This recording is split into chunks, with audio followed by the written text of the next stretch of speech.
Con mucha alegría, con mucho entusiasmo estamos recibiendo al investigador, al docente, al director de equipos consultores. Pone la mañana en camino Ignacio Soas Navarro. Hola Ignacio, buen día, bienvenido. Buen día Alejandro, un placer como siempre estar Gracias, gracias. El placer, créeme, es nuestro. En todo caso, bueno, sirve como excusa para que conversemos la encuesta que se dio a conocer en la semana pasada a propósito de intención de voto, aunque yo ya de arranque anticipé que te iba a hacer esta pregunta, porque vos lo hiciste en subrayado, lo presentás como simpatía política, ¿no? Correcto, sí. Y si la pregunta es si esta es solo un detalle de carácter semántico o también incluye, ya te lo he preguntado otras veces, también incluye unas lecturas que necesariamente hay que tener en cuenta. ¿Por qué simpatía política y no necesariamente a quién va a votar? Claro, es una pregunta significativa a esta altura, pensar si realmente existe hoy una intención de voto definida, ¿no? En un contexto es totalmente extemporáneo la pregunta. Entonces, a este indicador nosotros, lejos de las elecciones, preferimos llamarle simpatía política, porque Entiendo. En realidad creemos, y lo tenemos estudiado a partir de técnicas cualitativas, que en realidad expresa preferencias preliminares, orientaciones preliminares, más parecido a simpatías que a intenciones definidas. El punto débil, a mí siempre me da cierta pena cuando te invito a vos y a tu colega y a otro, porque además mientras más cariño, respeto por el trabajo que tienen, me porto peor con ellos, ¿no? Como, Está bien, ¿no? Como corresponde parte de los amigos, ¿no? Sí, totalmente.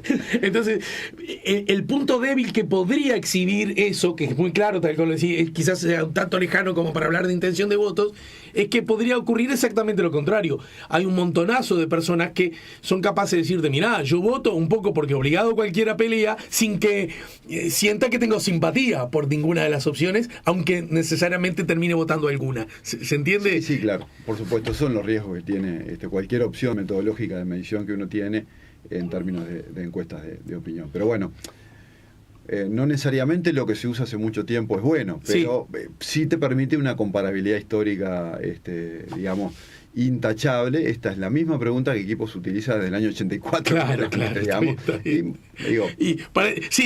No querés decirlo, pero lo digo yo. Y mal no nos ha ido. Mal no, razonablemente bien ha funcionado, tocamos madera. Sí. Bien, bueno, vayamos entonces a los resultados. Yo más temprano los comentaba. El gráfico 1, que es, digamos, el resultado madre, del cual se derraman muchas otras cosas, da en la simpatía política por partido, 43% Frente Amplio, 26% Partido Nacional, 7% Partido Colorado, 3% Cabildo Abierto, 1% Partido Independiente. Paro acá porque hasta aquí los integrantes de la coalición multicolor que actualmente gobierna, y que me parece muy, muy interesante como hay algo, acá apelo a tu condición de analista. Creo que con Mariana Pomies de Cifra también lo hablábamos en ese sentido. Las herramientas electorales, los acuerdos definidos, electorales, políticos, programáticos, todavía no están dados, No. ¿verdad? Y sin embargo, yo siento que nadie duda que detrás de la puerta 3 está el chancho del Castillo de la Suerte. ¿Me entendés? Es algo como que se sabe. Sí. ¿No es cierto? Sí, ahí operan dos cosas. Una que me parece es la manifestación explícita de los protagonistas, ¿no? Es decir, claro, hoy los partidos y los líderes de la coalición multicolor están manifestando afinidad de comparecer bajo el mismo formato en la elección que viene. Entonces, en principio no hay por qué dudar de lo que dicen. Y segundo, que sí, la coalición multicolor se ha transformado en un objeto político mucho más definido y mucho más claro de lo que era hasta a la misma altura del ciclo de gobierno anterior, donde a esa altura era más apenas una idea que habían empezado a conversar la Calle Pou con Sanguinetti y Larrañaga. Me acuerdo de una reunión icónica, creo que fue en el despacho de Larrañaga, sí, donde empezaron a conversar esa idea, pero había muchas dudas, incluso hasta el final mismo de la elección había muchas dudas de si eso de la coalición realmente iba a funcionar. Me acuerdo ya en campaña de segunda vuelta, en esas 4 semanas entre primera vuelta y segunda vuelta, no lograban sacarse una foto todos los líderes. La famosa foto del Molino de Pérez, donde parecía que Manini acá está la foto. Manini subía por un lado del estrado y por el otro Talvi casi que se bajaba y Mieres, no, o sea, era una cosa dudosa. Bueno, hoy esa coalición ha gobernado durante 3 años y pico, bien o mal, pero ha implementado su programa. Hoy es un objeto político mucho más consistente. No, incluso con sus ruidos, pero mucho más consistente de lo que era en aquel momento. Pero incluso, déjame agregar en esa misma dirección. Bueno, primero que fotos complicadas siempre las ha habido. Basta recordar la conformación de la fórmula, finalmente muy exitosa de muchas perspectivas. Pepe Danilo, Mujica Astori, sin duda. Las negociaciones previas, vos las recordás sin perfectamente. Duda, sí, claro. Cuando se termina anunciando que se va a abrir la fórmula, se iba cada uno por su lado y allá uno se lo ocurrió, che, vamos a hacer una foto, y medio que se arrimaron. Después es verdad que en campaña anduvo y anduvo bien, también hay que, para decir, hay que decirlo todo, ¿no? Encontraron el jeito, sí, ¿no? Sí. Pero en el arranque costó mucho. Sí, aquellas fotos, si yo no recuerdo mal, estaba Brobeto en el medio, que era el presidente del Frente Amplio, y cada uno de Mujica y Astori mirando cada uno como diciendo, a lado distinto. Que se termine esto ya. Una foto tremenda, pero es cierto que es una fórmula que después funcionó. Y casi en el mismo nivel tenemos que poner la fórmula la calle Herrera Larrañaga y la calle Pou Larrañaga, que también. Sí. En particular la calle Herrera Larrañaga no fue una campaña cómoda. No. ¿Te acordás que algunos comentaban, este está lúcido hoy? La calle Herrera diciéndole el guapo. Bueno, en fin, había unos ruidos. Sí, algunos cortocircuitos. Pero lo que quiero decir que esa, me parece, no quiero desviarme mucho, la fórmula quizás no nació tan mal cuando Larrañaga en aquel gesto dice, está bien, y comunica y recuerdo que los blancos con toda razón estaban extasiados de alegría porque no se sabía cuál iba a ser la decisión de Jorge Larrañaga, ¿no? Empezó muy bien y la campaña propiamente dicha no fue tan buena. Sí, la campaña fue mala. A diferencia de lo Mujica Astori, que empezó muy mal. Correcto. Con esta foto que Brobeto como empujándolo. Y después en la campaña los zapallos se fueron acomodando, ¿no? Totalmente. Para decirlo en esos términos. Volviendo al tema, a tal punto arrancó con ciertas dudas, que además era bastante sensato suponer que en algún momento, por ser socios, pero además competidores, la coalición, incluso con la experiencia comparada internacional, en algún momento se desarmara. Y ha pasado momentos críticos, en general protagonizados por Cabildo, pero no se ha desarmado. Y ya estamos en el año preelectoral, ¿no? Así que eso también forma parte de una de las comprobaciones de que la cosa anduvo, y por lo visto en líneas generales anduvo relativamente bien. Sí, en términos de implementación de políticas, digamos, por lo menos la ley de urgente consideración, que contenía buena parte de los puntos consensuados, digamos, entre los 5 partidos, se implementó, se llevó adelante y bueno, se tuvo que defender en un referéndum, y en todo ese proceso la coalición trabajó conjunta, y después es un gobierno de coalición que terminó implementando una reforma del sistema previsional, una reforma jubilatoria, donde también con muchos tironeos hasta el final, particularmente con Cabildo, pero la coalición llega a unos acuerdos.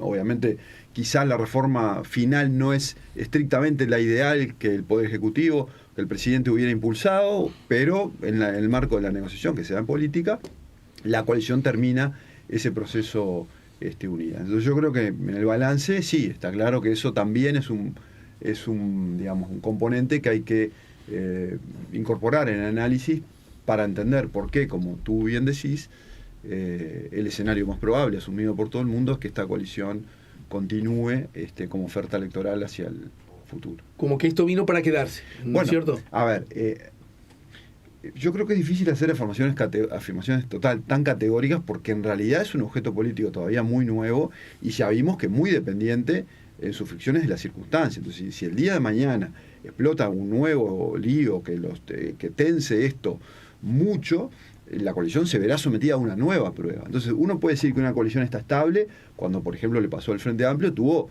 décadas de trabajo conjunto, superó muchas crisis y estableció mecanismos muy consensuados y para administrar esas diferencias, claro. Y a lo largo del tiempo se construye esa identidad común, ¿no? Esto es mucho más incipiente, que esté mucho más sólido que hace 5 años no significa que esté totalmente sólido. Y además recordemos que, por ejemplo, el Frente Amplio, ¿no?, en el año 89 se quiebra. O sea, hay procesos procesos de ruptura que no son imposibles. Yo creo que lo más probable es que esto permanezca hasta el año que viene, creo que los indicios están claros, pero está claro que hoy la coalición multicolor no es todavía un objeto político tan consolidado como es el Frente Amplio, sin ninguna duda. En todo caso, y sin que sea malinterpretado este comentario en cuanto al futuro o a un probable pronóstico, herramientas de esta naturaleza que implican actores diversos, y por ser diversos también diferentes, naturalmente que gobernar implica una prueba de fuego, pero en una posible circunstancia de oposición también eso es una prueba de fuego, Sí, ¿no? sí. Entonces, si es... yo mismo me desdigo lo que dijo, si este vino para quedarse, bueno, va a tener que pasar por los dos escenarios, Totalmente. ¿no? Como para... Totalmente, es así. volverlo más sólido. Bueno, decíamos que sumada a la coalición multicolor da 37%, esto es, con relación al Frente Amplio, 6 puntos menos, ¿no es cierto? Y después está el PERI con 1%, Unidad Popular. ¿Es la primera vez en estas últimas muestras que aparece? Sí, es la primera vez que aparece. Yo lo señalaba como una novedad, eso sí. A ver, nosotros solo no publicamos decimales, ¿no? Entonces hay partidos como Unidad Popular, a veces como el Partido de la Gente, que a veces marcan decimales, pero Claro. que no redondean al 1. Cuando alcanzan el 1%, entonces es el momento que publicamos. En esta muestra particular de agosto, Unidad Popular alcanzó el 1%. Bien, y en ese sentido, bueno, se confirma una intención de voto bastante parecida a la que el Frente Amplio viene exhibiendo por lo menos desde el segundo semestre del año pasado, ¿no? Desde diciembre, sí. Ajá. En diciembre fue el quiebre, fue la primera vez que el Frente Amplio pasó del 40% y se ha sostenido en ese nivel, entre 42 y 43%. Ha estado desde diciembre pasado hasta ahora muy consistentemente. Y en ese sentido, ¿qué es lo que ha pasado con... Yo no sé si lo más adecuado es verlo partido por partido o la coalición en general, pero parece ser escenarios desde diciembre del año pasado también bastante... Totalmente. La diferencia estable, entre el frente, la diferencia entre el Frente y la suma de los partidos de la coalición no ha variado solo entre 5 o 6 puntos. Es decir, es muy, muy estable de diciembre hasta ahora la suma de bloque. Al interior de la coalición hay más volatilidad. Claro. Cuando a veces, como ahora, como este mes, cayó el Partido Nacional, pues subió un poquito el Partido Colorado, a veces sube un poquito Cabildo, es decir, hay como movimientos internos, más volatilidad interna de la coalición, pero la suma también parece un objeto bastante consistente. Bueno, y con relación al primer semestre del año, en la gráfica aparece el primer semestre del año 2021, Claro. ¿no es cierto? Con un gobierno muy consolidado en el marco de, a pesar de los malos datos que la pandemia exigió, que en el 21 fueron peores que en el 20, Sí, sí, claro. ¿no es cierto? Ahí, sin embargo, el Frente Amplio lucía con bastante menor intención de voto, y incluso el Partido Nacional exhibía con una mejor intención de voto, superando la frontera de los 30%, ¿no? Estaba en el entorno del 30%, el Frente Amplio por ahí también.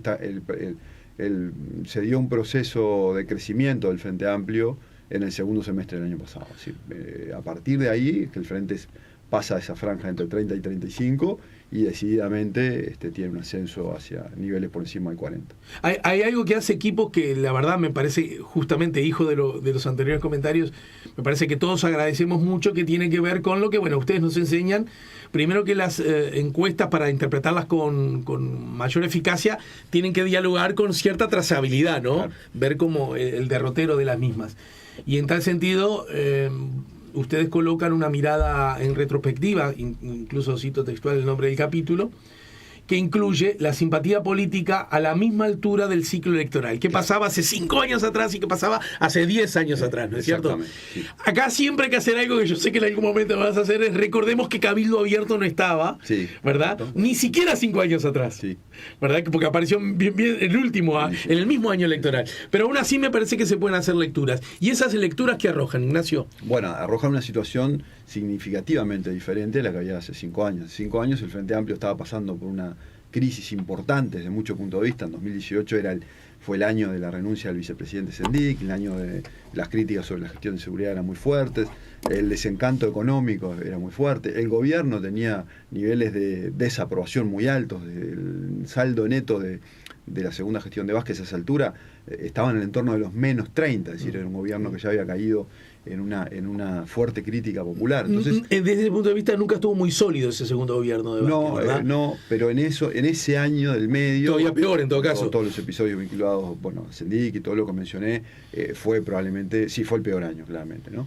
Después, ya en 2019, la gestión de Vázquez se empieza a recuperar y, bueno, termina muy bien en un contexto ya diferente, ¿no? Ya después de la derrota electoral, digamos, con una transición ejemplar, más allá de las situaciones personales y de salud, Sí, y claro. de la muerte de su mujer, que efectivamente generaron una solidaridad muy importante hacia la figura de... No, y la propia enfermedad del presidente, y la ¿no? propia enfermedad, sí, por supuesto. Y el desenlace que era previsible, digamos. El desenlace también previsible ya después. Pero bueno, en definitiva, la situación era muy mala y el Frente Amplio en encuestas estaba marcando en ese momento, agosto del 2018, 31% de intención de voto. Y la coalición sumada estaba marcando 43% de intención de voto. Claro. O sea, la suma de Partido Nacional y Partido Colorado y Partido Independiente en aquel momento, más que Partido de la Gente, estaba 12 puntos por arriba del Frente. Y hoy el Frente está 6 puntos por arriba de la coalición. El Frente está 12 puntos por arriba de su propio nivel. El Frente tenía 31 en simpatía política, hoy está en 43. Es una diferencia significativa en el equilibrio, digamos, político. Que se ha revertido subrayadamente a favor del Frente Amplio, a tal punto que empiece a dialogar bastante bien con lo que ocurría ya no 5 años atrás, sino 10 años atrás, ¿no? Exactamente. Es decir, la foto es mucho más parecida. Cuando Vázquez le gana a la calle Pou, ¿no? Cuando Mujica... perdón. Cuando Vázquez le gana a la Sí, dije bien. Sí, correcto. En agosto del 2013, en ese momento todavía había incertidumbre sobre si Vázquez iba a ser candidato o no. Vázquez demoró... No, me refería al desenlace de esa elección. Sí, sin duda. No, y tampoco se sabía que de hecho fue la sorpresa, que la calle Pou le iba a ganar a Jorge Larrañaga, ¿no? Sí, totalmente. Las dos cosas son correctas.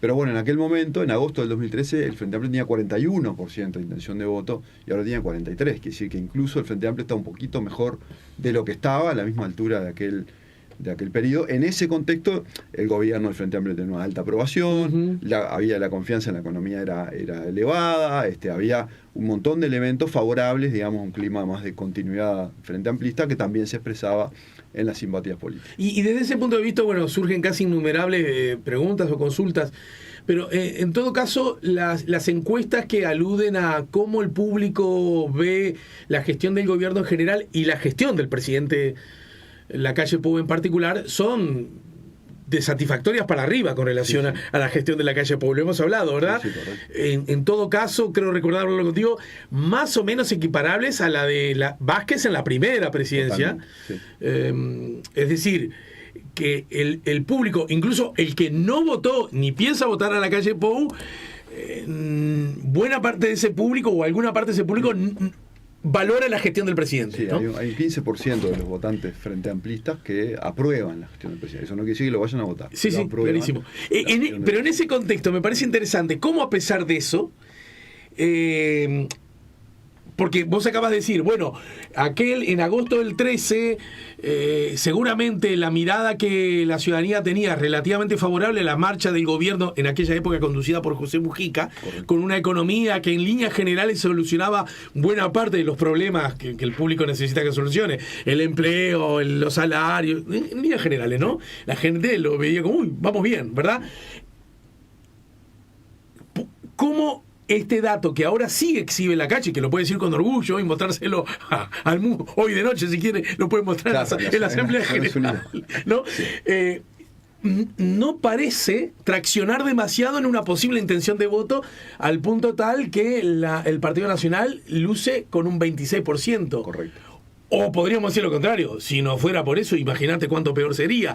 ¿Dónde nos colocamos para hacer ese análisis? Bueno, es que efectivamente hay contextos electorales donde, para entender un contexto electoral y para entender lo que se denomina como climas de opinión, que al final del día un clima de opinión puede ser conducente a la continuidad o al cambio, porque al final del día las elecciones son eso, hay que analizar un conjunto de indicadores. Entonces hay contextos en los cuales el conjunto de indicadores de opinión pública monolíticamente da señales de cambio o más bien señales de continuidad. Eso fue lo que básicamente ocurrió en el 2018, por ejemplo, donde todos estos elementos del clima de opinión pública eran desfavorables al oficialismo y a la probabilidad de continuidad, o también en 2013, donde ocurría lo contrario, eran indicadores favorables a la continuidad, o en 2008 también, después del primer gobierno de Vázquez.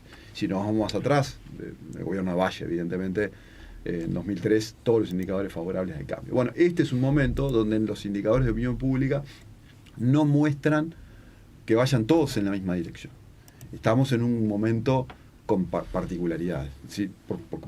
A ver. El problema que tenemos con la serie Opinión Pública, yo estoy muy contento de ya tener series de 30 años, que lo miraba con envidia en los 90, cuando apenas teníamos unos poquitos años de encuestas de opinión, miraba con envidia países como Estados Unidos o un país europeo. Esto vienen desde lejos estudiando. Qué lindo tener una serie de 30 años para entender, porque bueno, acá ya empezamos a tener esas series. También es cierto que las elecciones son cada 5 años, entonces tenemos muy poquitas observaciones como para elaborar modelos. Pero hay algunas cosas muy claras. Cuando el Frente Amplio estuvo en niveles a esta altura del periodo, mitad del año preelectoral, con simpatías políticas por encima del 40, el Frente Amplio siempre ganó la elección siguiente. O sea, no hemos tenido ninguna elección donde el Frente Amplio haya llegado a estos niveles y haya perdido. Las ganó todas en las que estaba en estos niveles. Por otro lado, cuando los gobiernos o los presidentes tienen niveles de aprobación como los que tiene el gobierno actual, ningún oficialismo perdió la elección siguiente, todos la ganaron. Ahí hay un choque de trenes. Por eso digo, estamos efectivamente en una situación donde, si uno mira las variables económicas, estamos en una situación intermedia. No hay una sensación de que el Uruguay explota y de un optimismo económico como sí lo había durante los primeros 2 gobiernos del Frente Amplio. Cierto. Pero tampoco hay un pesimismo económico, como lo hubo obviamente durante la crisis del 2002, o cuando lo había en 2018 en el segundo gobierno de Vázquez, donde el clima era claramente pesimista respecto a la economía. Hoy los indicadores muestran, en este caso, una situación intermedia, ni de continuidad ni de cambio. Entonces, y después tenemos la otra variable que hay que mirar, sobre la cual hay más signos de interrogación, que son los candidatos, ¿no? Que al final del día matrizan y dan digamos, tangibilidad a las narrativas o a las corrientes de pulsiones, digamos, por llamarle así, si me estoy metiendo en el terreno del Curi, pulsiones de fondo en términos de continuidad y cambio. Eso se expresa al final en candidatos que van a ser candidatos todos nuevos. Entonces, y eso, si nosotros miramos la foto hoy de candidaturas, los posibles candidatos del Frente Amplio, en promedio, tienen mejor imagen que los posibles candidatos de la coalición. ¿Okay? Pero son candidatos todos en construcción, en términos de las grandes ligas, digamos, ¿no? Pero a propósito de este último asunto, 5 años atrás, la coalición multicolor, no constituida aún como tal, por supuesto, exhibía candidatos frescos y pujantes por distintas razones, ¿no? Pienso en la calle Pou, ya más consolidado luego de aquella primera experiencia, pero después transformándose en el jefe opositor, como su gestión como senador, ¿verdad? Pienso en el fenómeno Talvi, que logró entusiasmar a buena parte del sistema político, pero incluso a quienes no le votaban, y epa, mirá que esto. Y pienso, con características muy distintas, en lo que terminó siendo el gran fenómeno electoral probablemente del año, la consolidación de Cabildo Abierto y de Guido Manini Ríos, ¿no es cierto? Sí, sí. Entonces uno podría decir que frente a eso, el gobierno, que terminó muy desgastado, presentó una candidatura que era como una asignatura pendiente que tenía el Frente Amplio con Daniel Martínez, ¿no? Era una cosa, no le dejamos ser intendente, qué mal que estuvimos, y es como el candidato natural, cuando ya los 3 popes estaban en retirada, y que por distintas razones parece no haber entusiasmado, no haber dado la talla, o no porque tenga problemas en entrar, sino porque eso llevaría otra charla, ¿no? Desde ese punto de vista, en el menú de candidatos, uno lo ve ahora, y sí, lucían como por distintas razones, la suma de los 3 de la coalición multicolor, lucían como con expectativas mayores a la potencial frescura que podría dar Daniel Martínez. Está muy Desde mal lo que el punto de vista diciendo. del análisis que haces es correcto. Los números en realidad tampoco avalaban eso en ese momento. Si uno sacaba la foto de imagen de líderes políticos a esa altura, Daniel Martínez tenía mejor imagen que la calle Pou. Daniel Martínez, como intendente de Montevideo, tenía muy buenos números, una aprobación importante, y la calle Pou venía arrastrando, como durante toda su carrera política, e incluso hasta el momento en que fue electo. La calle Pou es electo en noviembre del 19 con un nivel de simpatías del 30% y un nivel de rechazo del 50%. Sí, sí. Siempre, incluso hasta, la calle Pou gana la elección siendo un candidato con fuerte rechazo en la población uruguaya. Entonces, bueno, esos indicadores... Esto que acabas de decir, según mi hipótesis, apoyado en números de los de ustedes, explica por qué Daniel Martínez terminó dando pelea en la segunda vuelta. En alguna medida porque la gente dijo, bueno, está bien, entre comillas, me saqué el Frente Amplio encima, entre comillas, ¿no? Di la señal de que esto había que cortarlo de algún modo. Estoy cortando muy grueso, ¿no? Pero este podrá. Mirá que me genera muchas dudas, ¿no? Y por eso mucha gente que votó al arco opositor en aquel entonces, hoy en el gobierno, después no votó en la segunda vuelta a la calle Pou, ¿no? Vuelta no. Entonces, la calle Pou mejora sus números en abril del 2020. Ni siquiera en febrero, antes de asumir, sino como consecuencia de su manejo inicial de la pandemia. Eso es lo que impulsa a la calle Pou a un nivel en el que nunca había estado y donde hoy, con una caída evidentemente respecto a aquellos niveles superlativos, pero se ha mantenido como el líder del arco oficialista, digamos, con mejor imagen, con diferencia. Entonces vamos a una breve pausa, porque incluso lo que acabas de decir, el Frente Amplio está en una situación, la intención de voto que hoy exhibe el Frente Amplio se parece mucho más a las veces que ganó que a las veces que perdió. Correcto. ¿No es cierto? Pero acá hay pero a su vez, decías vos, pero claro, no es candidato, pero en Uruguay tampoco hay reelección inmediata, así que no sería una sorpresa. Nunca un presidente de un gobierno exhibiendo tal índice alto de aprobación, nunca su fuerza política después perdió la elección. Exactamente. ¿Está bien? Sí. Teniendo en cuenta esos dos enclaves, podríamos decir, el Frente Amplio luce como favorito, por lo que acabamos de decir, pero ojo con la coalición multicolor, por esto que decimos de su representante máximo en el gobierno, que es el presidente. Pero además hay otro dato. La coalición está en el gobierno. La pregunta es, sensata, ¿tiene margen para hacer cosas que de alguna manera reviertan esta distancia que luce como muy difícil de descontar a favor del Frente Amplio que exhibe hoy? Es decir, hay chance, después que se apruebe esta rendición de cuentas, que es la última por otra parte, lo vemos luego de la pausa, ¿sí? ¿Te parece? Perfecto. Estamos poniendo La Mañana en Camino, estamos en el 98.7, estamos en el 92.5 para el este y para todo el planeta, a través de nuestro canal YouTube La Mañana en Camino. Ignacio Schwarzenegger, ¿qué tanto extraña el fútbol? Voy a ser yo el que hace la encuesta. Ignacio Schwarzenegger, ¿qué tanto extraña usted el fútbol? 1, fútbol, ¿cómo se escribe? O 10, te contestaría, pero me falta el aire. No, 7. Bien. Bueno, bastante igual. Bastante. Sí, yo soy de ir. Estamos en el 98.7, estamos con Sornavar. Último tramo de La Mañana en Camino. Estamos conversando con Ignacio Schwarzenegger. Estamos conversando a propósito de la última encuesta que se dio a conocer con relación a intención de voto. Ya vamos a ir a lo que nos quedó pendiente.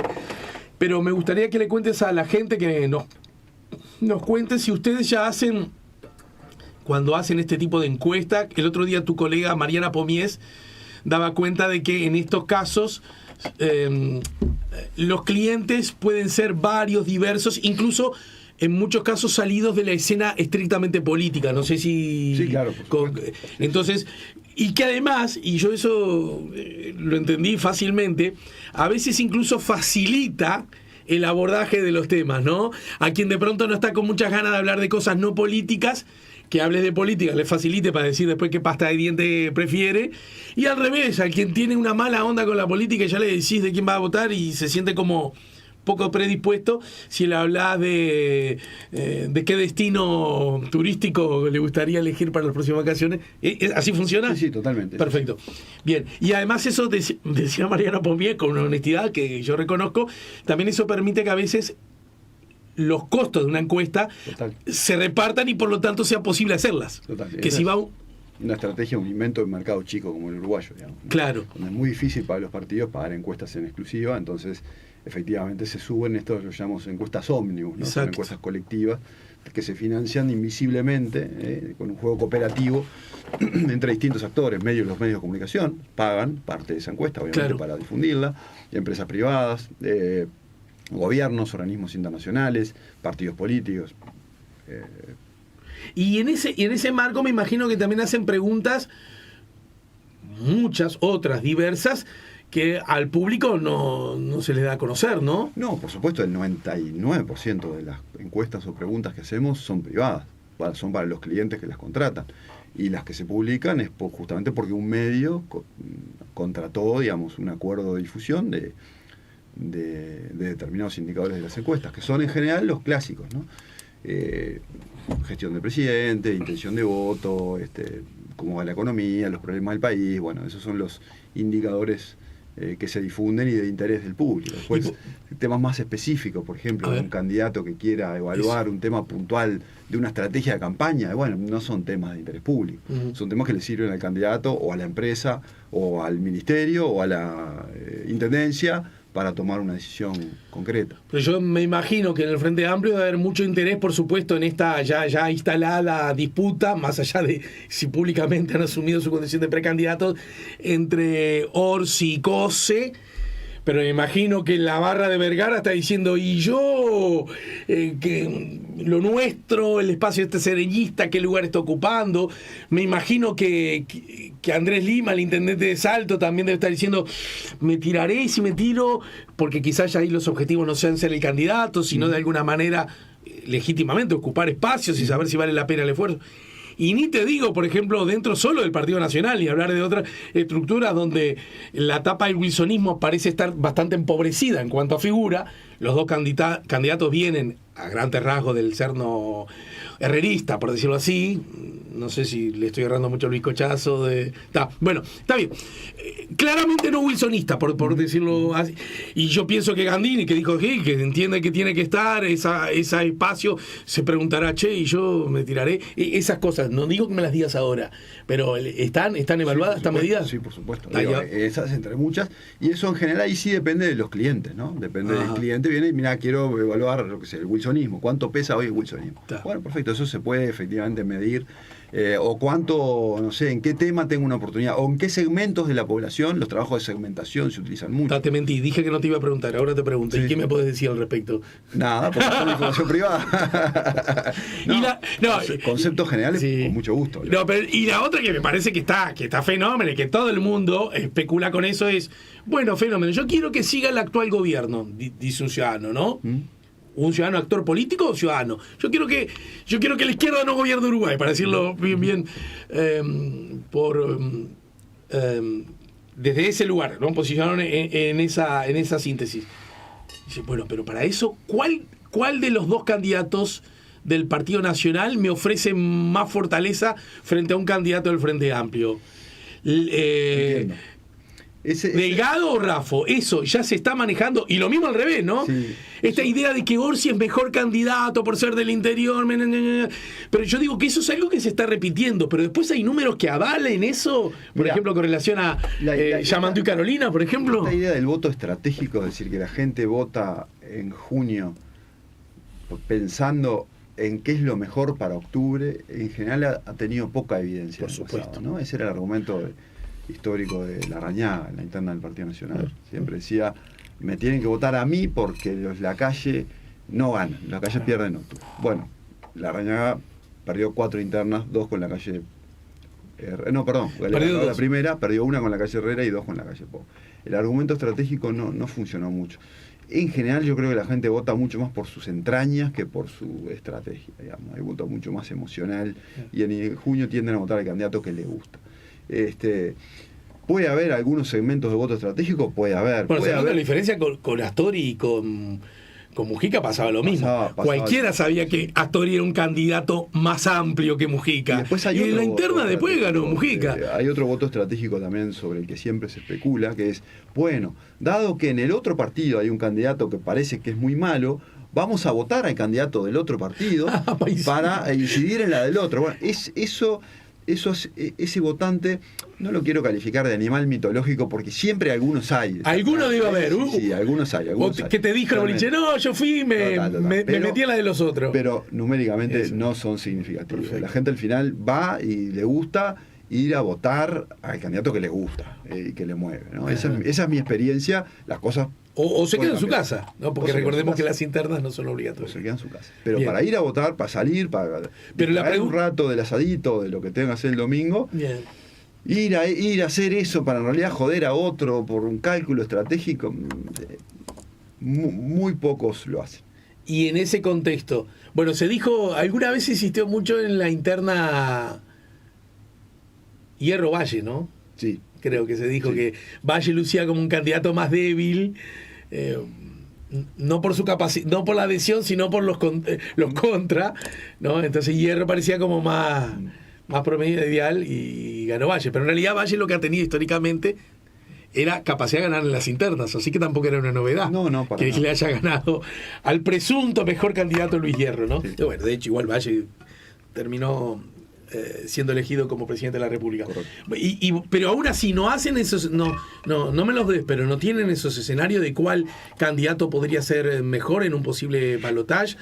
Yo creo que no siento que es una pregunta tan rara, ¿no? Esos escenarios se hacen todo el tiempo, ¿no? Si, bueno, y si los candidatos son fulanito y fulanito, y si los candidatos son fulanito y fulanito, y se rotan nombres. Sí. Yo creo que esos escenarios, a mi juicio, tienen debilidades para anticipar el futuro, porque le falta una información sustantiva, que es la interna. Es decir, es el resultado de la interna. Claro. Entonces, cualquiera sea el candidato que gane la interna, aumenta su popularidad, su atracción, su simpatía entre los votantes de ese partido. Los candidatos que ganan la interna se transforman en mejores candidatos de los que son hoy. Entonces, y en un escenario, ya preguntar sobre una segunda vuelta, nos falta no solo la interna, sino también la primera vuelta. Entonces, yo creo que esos escenarios con nombres de candidatos, hay que esperar a que efectivamente estén definidos los candidatos, como para empezar efectivamente a medir con nombres, porque nuestra experiencia indica que, por ejemplo, antes de la interna, un escenario con nombres de candidato ficticio, se da la interna y la encuesta del mes siguiente, ya con los nombres definidos, es distinta a la que había previo con los mismos nombres. Exacto. O sea, hay movimientos que se generan por los resultados propios de la interna, digamos. Y eso, entonces, la capacidad anticipatoria, cuando hay un shock que falta, que es el resultado electoral, es muy difícil. Se hacen a nivel especulativo para intentar eventualmente identificar algunos segmentos, pero a mi juicio eso da mucho menos elementos reales de análisis. O sea, yo confiaría mucho menos en esos insumos para tomar decisiones políticas de lo que muchas veces se nutre este análisis político, si querés, de microclimas que vos relatabas recién, que hay todo este tipo de especulación. Mi experiencia y mi opinión es que esas especulaciones se basan en un análisis parcial y limitado de los datos de opinión pública disponibles. Y entonces, ahora sí retomemos lo que había quedado pendiente. Si con esta intención de voto, incluso a veces exhibiendo menos intención de voto, el Frente Amplio nunca perdió una elección, ¿qué nos frena para decir, sin entrar en la órbita del pronóstico, porque el pronóstico es de otra materia. Total. Y está alejado la ciencia, a las ciencias sociales? ¿Qué nos impide como comunidad, les guste a algunos o no les guste a otros, decir que hoy día, con los actuales datos, luce como favorito a ganar la próxima elección el Frente Amplio? Bueno, lo que hablábamos en la primera parte de la entrevista, el análisis del clima de opinión, porque al final esto es la intención de voto o el comportamiento electoral, es decir, el hecho de ir a votar, es producto de un clima de opinión preexistente, ¿no? Esto que hablábamos de un clima más bien propicios a la continuidad o climas más bien propicios al cambio.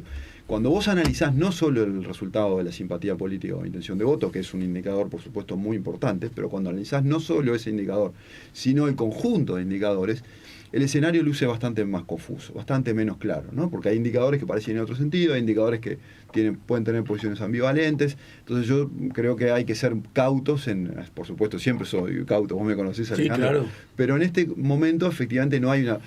¿Qué decíamos a la misma altura del ciclo anterior, en 2018? Bueno, esto luce como una elección modelo 99, ¿te acordás que eso era lo que yo intentaba decir? Como que el Frente va a ser el partido más votado en primera vuelta, pero más bien votando en el entorno de 39-40 y que pierden segunda vuelta con la suma de la coalición. Y efectivamente fue lo que se dio, porque el conjunto de indicadores de clima de opinión eran consistentes. En este momento no hay indicadores consistentes. O sea, con estos indicadores de un gobierno bien evaluado, de la economía en punto intermedio, no fantástica, pero tampoco espantoso, con incertidumbre sobre cómo se desempeñarán los liderazgos y mucho por potencial para construir ahí de los dos lados, yo creo que el oficial, vos me preguntabas antes del corte qué puede hacer el gobierno para combatir esto. Más ¿qué espacio tiene el oficialismo, digamos, la coalición en su conjunto? Yo creo que la narrativa de fondo del oficialismo, es decir, déjennos seguir 5 años más, es una narrativa que va a ser muy atractiva para una parte importante de la población. Para la parte que aprueba el gobierno, para la parte de la población que ve bien la economía, y eso es mucha gente. Entonces, puede fallar esa narrativa, porque al final los candidatos no la expresen bien, o porque no se formule un plan de gobierno, o porque haya líos entre los miembros de la coalición. Puede fallar, pero si esas piezas se articulan bien, esa narrativa de continuidad yo creo que va a ser una narrativa potente y competitiva. Como también va a ser, ya es potente y competitiva, como estamos viendo, la narrativa del Frente Amplio, que tiene un componente de futuro, un componente de volvamos al trillo de que como sociedad nos salimos, y hay cosas que no nos gustan, y obviamente también es una narrativa que nuclea una parte importante de la población. Es probable que el Frente Amplio haya pasado la zona del estrés y el desconcierto a la hora de elegir liderazgos y por lo tanto candidaturas, quiero decir, exhibida en la última elección. En esta elección parece que, aún sin adquirir la dimensión de candidatos consolidados, de aquellos tres grandes, ¿verdad? Que además fueron las tres grandes figuras del sistema político, los tres en un mismo partido, que es una cosa bastante excepcional, me parece, ¿no? Sí, yo decía hoy, está bien la aclaración, porque yo decía hoy que hay incertidumbre sobre los candidatos, que son todos candidatos de renovación, pero es cierto que los candidatos del Frente Amplio tienen más experiencia, pruebas que los candidatos del oficialismo, ¿no? Porque bueno, tenemos Carolina Cose, ya compitió en la interna anterior, ya compitió en la interna departamental de Montevideo, Orsi viene de 2 elecciones a nivel departamental en Canelones, Vergara compitió en la elección anterior, entonces Lima va a ser su primera vez en el Partido Nacional. Son candidatos que liderando el Rafo tiene experiencia en la campaña departamental de Montevideo, Delgado va a ser su primera campaña liderando él un cargo ejecutivo de primera línea, digamos, ¿no? Pero bueno, podemos suponer que hay un poquito más de experiencia en los del Frente Amplio. Pero más allá de eso, es una elección de efectivamente renovación. Y son candidatos, como yo digo, no son candidatos consolidados, pues son candidatos. Las campañas electorales son complejas, son operaciones complejas, son operaciones logísticas complejas, son operaciones financieras complejas, son operaciones emocionales complejas, y hay muchos candidatos que manejar todas esas variables en tiempos muy cortos y bajo muchísima presión mediática.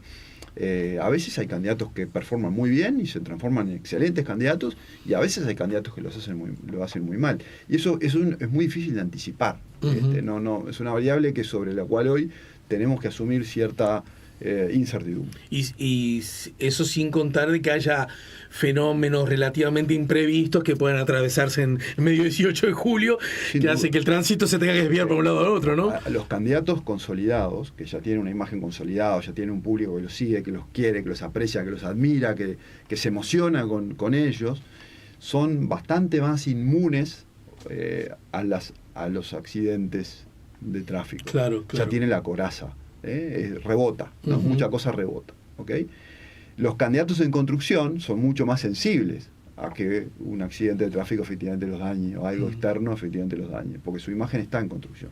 Entonces, sobre todos los candidatos hoy encima de la mesa, creo que ninguno de ellos tiene hoy una coraza construida como tenían los candidatos de todo el sistema, los tres del Frente Amplio que mencionaste, la calle Herrera, la calle Pou en su segunda, la Rañaga, eran candidatos ya con coraza cuando llegaban a las campañas. Estos son nuevos. Y en ese contexto, ¿hay algún porcentaje que uno pueda suponer que incide en las olas globales o regionales? Quiero decir, hubo un momento que se puso de moda las opciones más neoliberales y que, bueno, ¿no? Vamos por ahí y realmente había como zonas de contagio con Collor, con Menem, con la calle Herrera, cada uno con su perspectiva característica. Después vino más, llamémosle la era progresista, ¿no? Que Lula y el PT van recontra consolidado. Chile, que fue siempre un caso especial, pero la derecha no era la que gobernaba.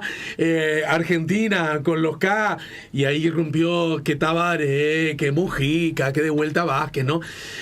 Ahora siento como que está más repartidita la cosa. Argentina ahora va a vivir una elección bien peculiar sobre finales del año. En Brasil está gobernando un muy medido Lula, ¿no? Es decir, y en Chile está la izquierda haciendo su primera experiencia más de izquierda. ¿Eso incide, se conecta, poco, nada? Como bien dijiste, siempre las olas regionales ya han llegado a Uruguay, de todo tipo, ¿no? Hasta la ola de las guerrillas en los 60, las olas de los gobiernos autoritarios, de la dictadura, siempre llega a Uruguay, atenuado a la uruguaya, las olas liberales de los 90. En este caso, como decís vos, la ola que tenemos encima de la mesa es la ola del recambio, la ola de la alternancia. Los oficialismos pierden, esa es la ola regional, no importa si son de izquierda o de derecha, no veo tan claro una ola ideológica, sino una ola de alternancia. Uruguay, a ver, si tomamos el referéndum de la EU como una especie de elección de medio término, sería casi la única excepción de un gobierno que se somete a una coyuntura electoral de mitad de periodo y obtiene buenos resultados, ¿no?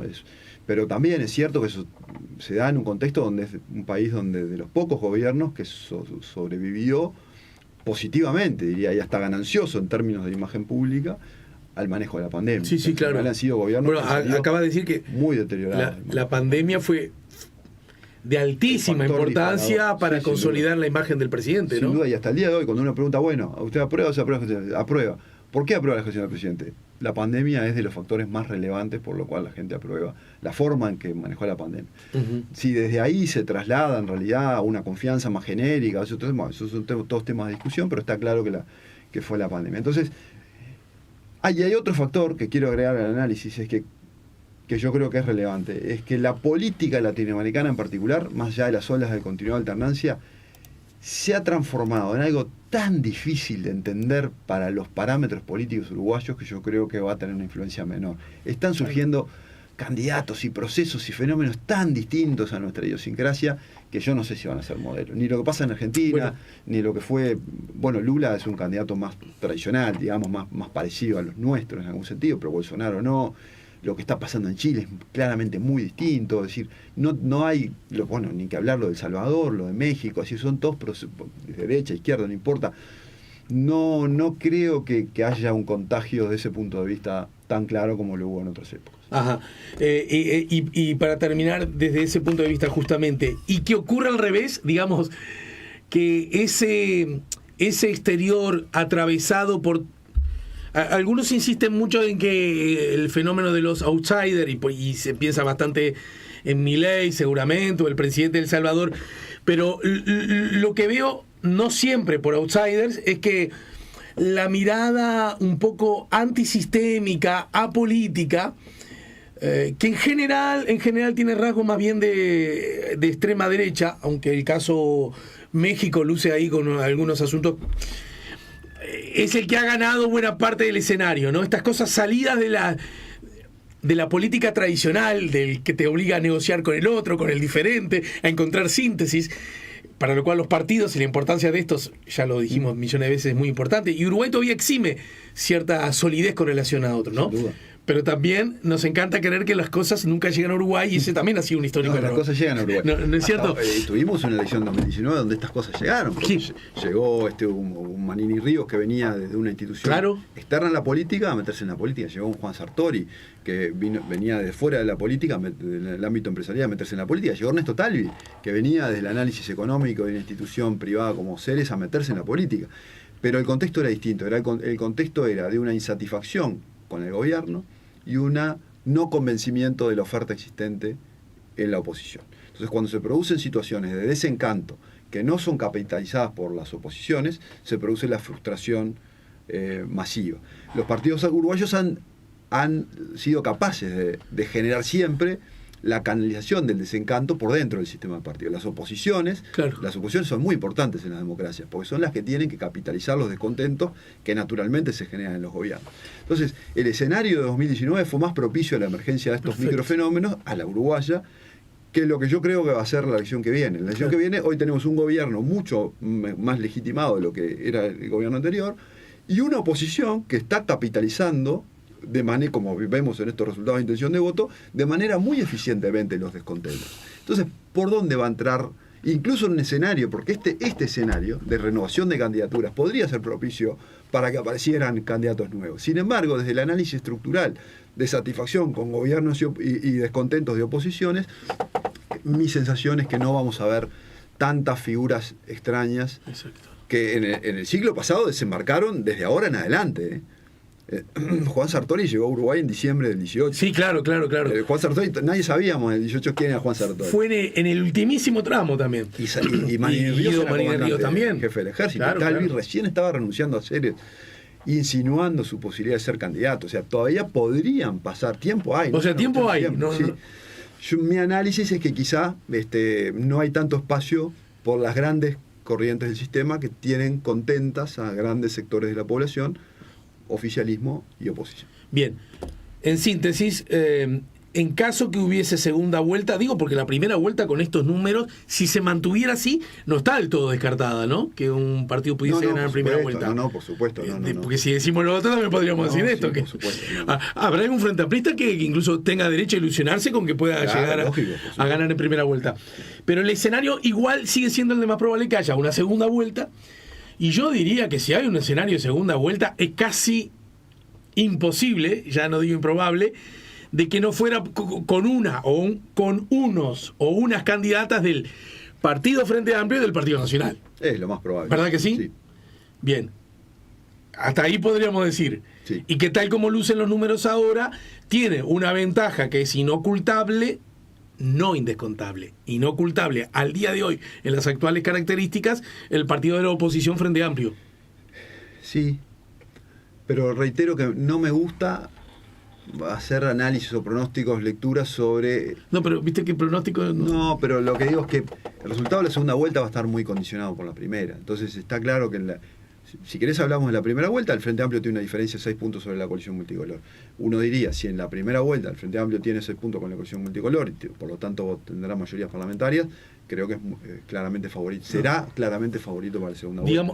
Pero imaginemos que este escenario de 6 puntos, que al final ya vemos que 6 puntos tampoco es una ventaja indescontable, suponemos que la mayoría parlamentaria tiene la coalición multicolor, entonces el escenario de segunda vuelta cambia completamente. Entonces yo creo que es muy difícil imaginar el escenario de segunda sin ver efectivamente cómo fue el escenario de primera. Te despido, pero un amigo justamente Frente Amplista me dijo, pero mirá, con este número, si Frente Amplio, nosotros me decía, tenemos 43... Más la mitad de los indecisos. Y hay 15 indecisos. No, él claro. Fue cauto, dijo, un tercio de los indecisos, son 5%.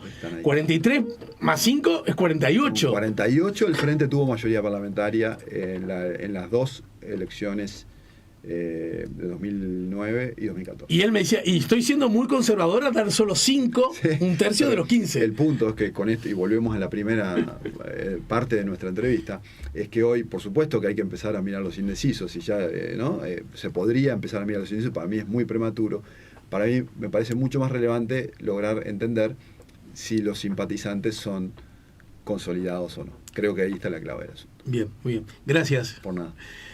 Que tengas una buena jornada. ¿Cómo sigue tu día, por ejemplo, un día como el de hoy? Bueno... ¿Es un día calmo? ¿Es un día agitado? Hoy es un día calmo. ¿Las vacaciones te atraviesan de algún modo? ¿Estás de primavera para el chiquitín? Bueno, casualmente, porque es un día calmo, sí, porque yo debería estar en Salzburgo en este momento. ¿Cómo es eso? Claro, bueno, porque se está desarrollando en Salzburgo el Congreso Mundial de la Asociación de Opinión Pública, donde yo soy presidente de uno de los comités del Comité de Estándares Profesionales, y bueno, debería haber... ¿Suspendiste Salzburgo para venir a la mañana?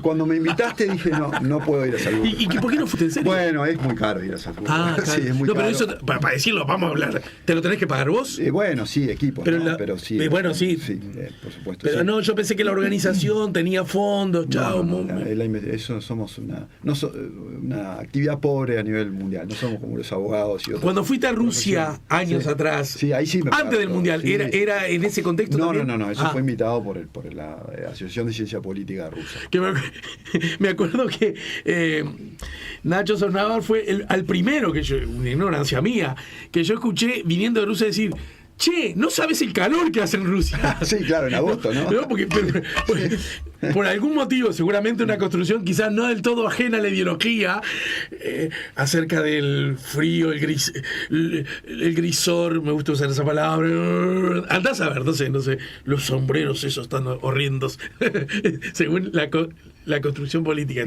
Estoy especulando, Lo de Rusia siempre bajaba como un frío polar, inhóspito. Seguramente lo hay, pero que sí, pero... Yo fui en julio una vez y en agosto. Y bueno, la barra que fue al Mundial, los periodistas, que creo que, no sé, creo que acá no había nadie, todos estaban en Rusia en el Mundial. ¿Vos fuiste al Mundial? Sí, yo fui al Mundial también, por eso fui 2 veces. Hicieron hasta playa, ¿no? Sí, claro, por supuesto. Sí. Hubo el primer, donde Uruguay jugó su primer partido, los que fueron me dijeron que se cagaron de frío. Yo no fui al primer partido, fui al segundo, tercero y al cuarto. Todo el resto de los destinos fueron con mucho calor. Bermudita y hawaiana, digamos, ¿no? A Qatar no fuiste, ¿no? No, a Qatar no fui. Pero supongo que... Fui a Qatar, pero no por razones futbolísticas. Fui a Qatar también en otro contexto de opinión pública. Bueno, la próxima, las preguntas van a ser al revés. ¿A qué lugar no fuiste? Gracias, Ignacio, de verdad.